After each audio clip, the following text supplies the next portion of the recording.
अहमदाबाद विमान हादसे पर विपक्ष की बयानबाजी को लेकर बीजेपी नेता गिरीश महाजन ने तीखा पलटवार किया है। गिरीश महाजन ने कहा कि अहमदाबाद का विमान हादसा बेहद दुर्भाग्यपूर्ण है, इस पर सबने संवेदना जताई है, लेकिन विपक्ष घटिया भाषा में इस पर राजनीति कर रहा है। युद्ध हो या आपदा, विपक्ष हर मौके पर टीका ही करता है।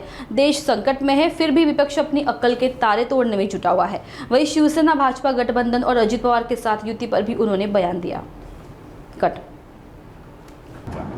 अतिशय दुर्दैवी म्हणावी लागेल अशी घटना काल अहमदाबादमध्ये घडली।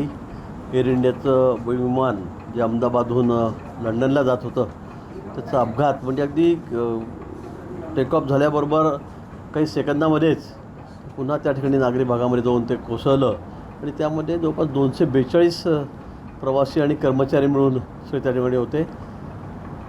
त्यांना आपला जीव गमवावा लागला, एकच घंट्यातून कसाबसा वाचला आणि ज्या ठिकाणी हे विमान कोसळलं त्या ठिकाणी मेडिकल कॉलेजचे विद्यार्थी त्याच्या मेसमध्ये जेवण करत होते, तेही मृत्युमुखी पडलेत आणि जवळपास असा आकडा हा 270-75 वेगवेगळ्या ठिकाणी वेगळे सांगितले जात आहेत, पण 270च्या जवळपास आकडा त्या ठिकाणी गेलेला आहे। अतिशय दुर्दैवी असं म्हणावं लागेल। अतिशय म्हणजे लंडनला विमान चाललेलं होतं, 9 तासाचा 8.5 तासाचा प्रवास होता आणि अगदी उडता क्षणीच हे त्या ठिकाणी जमीनदोस्त झालं। मोठा स्फोट त्यात झाला, कारण लाखाच्या वर 1 लाख सव्वा लाख लिटर जवळपास पेट्रोल इंधन त्यामध्ये भरलं गेलेलं होतं आणि त्यामुळे खूप मोठा स्फोट त्या ठिकाणी झाला आणि त्यात सगळे प्रवासी बहुतेक होरपळून निघाले।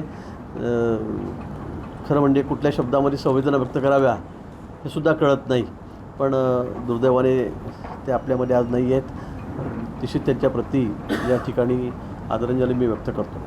देशाचे पंतप्रधान मोदीजी असतील तात्काळ त्या ठिकाणी गेलेत, गृहमंत्री असतील, सर्व त्याच्या खात्याचे मंत्री असतील तात्काळ त्या ठिकाणी पोहोचलेत। सर्वांनी संवेदना व्यक्त केल्या। अतिशय युद्धपातळीवर सर्व त्या ठिकाणी जी यंत्रणा हल्ली, सगळे अधिकारी त्या ठिकाणी होते। निश्चित हे कर्तव्यच आहे आमचं, पण ज्या पद्धतीने विरोधक बोलत आहेत मला कळत नाही। म्हणजे युद्ध झालं तरी पण त्याची 30 टिप्पणी असते, एवढा मोठा अपघात झाला तरी अशा पद्धतीने अगदी खालच्या भाषेमध्ये ते वाटेल तशा भाषेमध्ये त्या ठिकाणी बोलत आहेत। मला वाटतं यांना म्हणजे गांभीर्य कधी कळेल खऱ्या गोष्टीचं हे मला आता कळत नाही। म्हणजे या युद्धाच्या वेळेलासुद्धा अमित भाईंनी राजीनामा द्यावा, पंतप्रधानांनी राजीनामा द्यावा असे बालिश स्टेटमेंट ते करत आहेत। त्यांना काही देशाशी घेणं देणं नाही। जे बिचारे एवढे मृत पावलेत त्यांच्याशी, त्यांच्या नातेवाईकांशी त्यांना काही परिजनांशी घेणं देणं नाही आणि फक्त आपली राजकीय पोळी कशी वाचता येईल, सरकारवर बोट कसं दाखवता येईल।